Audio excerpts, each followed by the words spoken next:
હવે વાત કરીએ આપણે વડોદરાની તો વડોદરા જિલ્લાના વાંકાનેર ગામમાં યોજાયેલી ગ્રામ સભામાં દરમિયાન હોબાળો મચી જતા બેઠકનું વાતાવરણ તંગ બન્યું હતું। વિકાસના કામો અને ગામના વિવિધ પ્રશ્નોને લઈને ગ્રામજનો દ્વારા રજૂઆતો કરવામાં આવી હતી અને આ દરમિયાન મહિલા સરપંચ, તેમના પતિ અને ગ્રામજનો વચ્ચે બોલાચાલી થતા મામલો ગરમાયો હતો। ગ્રામજનોનો આક્ષેપ છે કે વિકાસના કામો અંગે પૂછાયેલા પ્રશ્નોના જવાબ દરમિયાન મહિલા સરપંચે ઉગ્ર વર્તન કર્યું હતું। ગ્રામસભામાં વિવિધ મુદ્દાઓ પર ગરમાગરમ ચર્ચા થતા ત્યાં અવ્યવસ્થાના દ્રશ્યો પણ સર્જાયા હતા। આ ઘટનાને પગલે ગ્રામજનોમાં ભારે રોષ જોવા મળ્યો હતો અને સમગ્ર ગ્રામસભા ચર્ચાનો વિષય બની હતી। હાલ આ ઘટનાને લઈને ગામમાં વિવિધ તર્ક વિતર્ક શરૂ થઈ ગયા છે।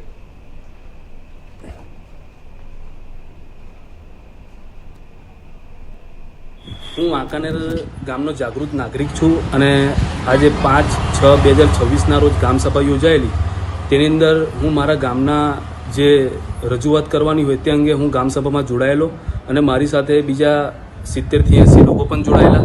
ત્યારે મેં મારા ગામની અંદર જે વાંકાનેરમાં જે સ્થાનિક તલાવ આવેલું છે તેની અંદર ગટરનું ગંદુ પાણી અટેચ કરેલું હોય તે અંગે ટૂંક સમયની અંદર ચોમાસું આવતું હોય ને તે અંદર મેં રોગચાળો ફેલાય તો સતત જવાબદારી કોની હોય તેવી રજૂઆતો કરતા મહિલા સરપંચ ઉકસાઈ જઈને મને એવું કીધેલું કે ભાઈ તારે જઈ જવું હોય ત્યાં જા, તારેથી જે થાય એ કરી લે અને મારી પર હાથ પણ ઉગાવેલો અને મને એવું પણ કીધેલું કે તને ખોટા એટ્રોસિટીના કેસમાં ફસાવી દઈશું।